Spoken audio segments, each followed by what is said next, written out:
नमस्कार। RPSC first grade geography का result आज जारी हो गया है। इस वीडियो में हम रिजल्ट का डिटेल से एनालिसिस करेंगे। आरपीएससी ने आज ज्योग्राफी का रिजल्ट जारी कर दिया है। ज्योग्राफी का एग्जाम प्रथम जो प्रश्न पत्र है ये 3 जून को हुआ था और सेकंड प्रश्न पत्र 4 जून को हुआ था। ये उन कैंडिडेट की रोल नंबर की लिस्ट है जिनका प्रोविजनल लिस्ट में सिलेक्शन हुआ है। सबसे पहले हम बात करते हैं कट ऑफ की। यहां पर देखा जाए तो टोटल 378 कैंडिडेट का प्रोविजनल लिस्ट में सिलेक्शन हुआ है। अब बात करते हैं कट ऑफ की। कट ऑफ यहां पर चौंकाने वाली है। अब आरपीएससी क्या चाहती है ये तो आरपीएससी जाने। पेपर का लेवल हार्ड है या कैंडिडेट प्रिपरेशन कम करते हैं, ये आप सबको पता है कि पिछले 1-2 सालों से जो रिजल्ट आ रहे हैं ये सारे रिजल्ट चौंकाने वाले हैं। सीटें खाली रह रही है।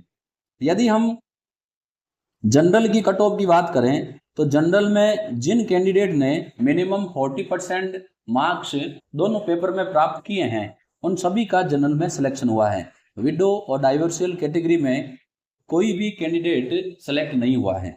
यदि हम एससी कैटेगरी की बात करें तो एससी कैटेगरी में एससी जो जनरल हैं उन सभी का सिलेक्शन हुआ है। बाकी विडो और डाइवर्सियल कैटेगरी में किसी भी कैंडिडेट के 40% मिनिमम मार्क्स नहीं आए हैं। रूल जैसा कि आपको पता है, पहले और दूसरे प्रश्न पत्र में मिनिमम 40% मार्क्स होने जरूरी है। अगर 40% मार्क्स किसी भी पेपर में, मान लो फर्स्ट पेपर में 40% से कम है या सेकंड पेपर में 40% से कम है तो कैंडिडेट का सिलेक्शन किसी भी हाल में नहीं होता है। ये नया रूल है। एसटी की अगर बात करें तो इसमें एसटी जनरल में जिन भी कैंडिडेट के मिनिमम 40% मार्क्स आए हैं उन सब का इसमें सिलेक्शन हुआ है। कोई कट ऑफ मार्क्स नहीं है। ओबीसी, एमबीसी और ईडब्ल्यूएस ये एक चौंकाने वाला तथ्य है, इसमें किसी का भी सिलेक्शन नहीं हुआ है। यानी ओबीसी, एमबीसी और ईडब्ल्यूएस कैटेगरी में एक भी कैंडिडेट ऐसा नहीं है जिसके मिनिमम 40% मार्क्स दोनों क्वेश्चन पेपर में हो। अगर ऐसा होता तो उसका सिलेक्शन हो जाता।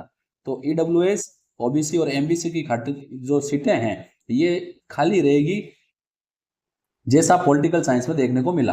अब यदि हम एक्स सर्विसमैन की बात करें तो जनरल में जितने भी एक्स सर्विसमैन हैं और जिन्होंने 40% मार्क्स प्राप्त किए हैं उन सभी का सिलेक्शन इसमें हुआ है।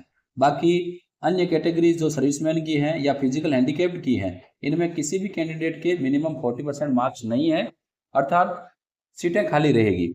यहाँ पर नॉट एप्लीकेबल का मतलब है कि कैंडिडेट के मिनिमम 40% मार्क्स दोनों पेपर में नहीं आए हैं।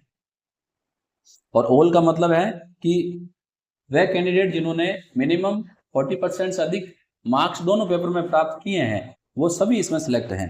यहाँ लिखा हुआ है ऑल से तात्पर्य all candidate who obtain minimum qualifying marks as per service rule से हैं, उन सभी का इसमें सिलेक्शन हुआ है।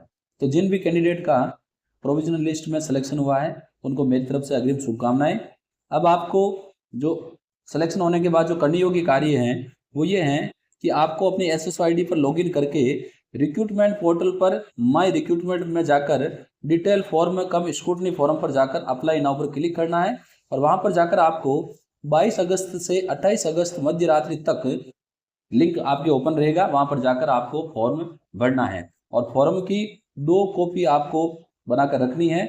और जब भी आपको डॉक्यूमेंट वेरिफिकेशन के लिए जहां पर बुलाया जाएगा वहां पर आपको 2 फॉर्म की कॉपी के साथ वहां उपस्थित होना है।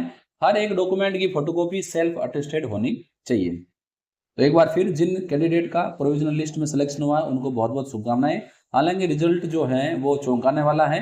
आरपीएससी क्या चाहती है ये आरपीएससी को ही पता है।